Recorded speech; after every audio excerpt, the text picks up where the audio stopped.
Le 29 mars prochain, Philippe Catherine sera à l'affiche du film Voyage en Italie. Une comédie où il apparaît dans le plus simple appareil. Mais pas de quoi gêner le chanteur très à l'aise avec son corps. Surtout avec sa mère. Philippe Catherine multiplie ces derniers temps les rôles au cinéma.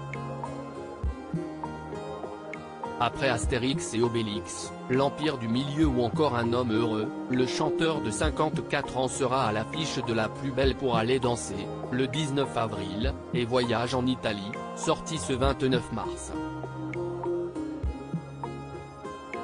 Une comédie réalisée par Sophie Le Tourneur dans laquelle il campe le personnage de Jean-Philippe, un père de famille qui part en Sicile afin de raviver la flamme de son couple. Un rôle qu'il n'a pas hésité à accepter. J'ai dit oui sans lire le scénario, a-t-il confié dans les colonnes du Parisien. J'avais adoré Les Coquillettes, le premier long métrage de Sophie Le Tourneur, est énorme. J'ai rencontré Sophie et je me suis abandonné à sa méthode de travail, à sa fantaisie et à son courage. Elle déjoue les codes, quand on tourne dehors avec elle, on ne bloque pas la rue.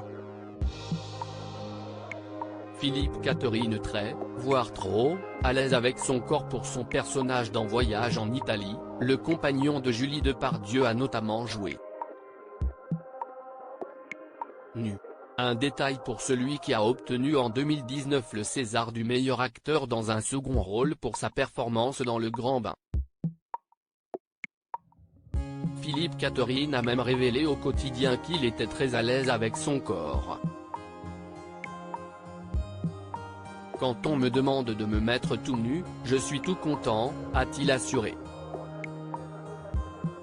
Et ce n'est pas étonnant quand on connaît l'étrange habitude qu'il avait lorsqu'il était enfant.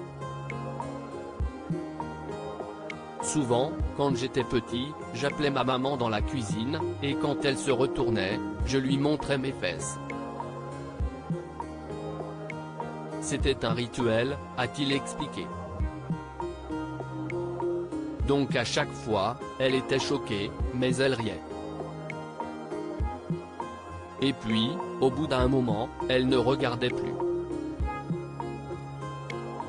Là, j'ai compris qu'il fallait que je montre mes fesses à d'autres gens.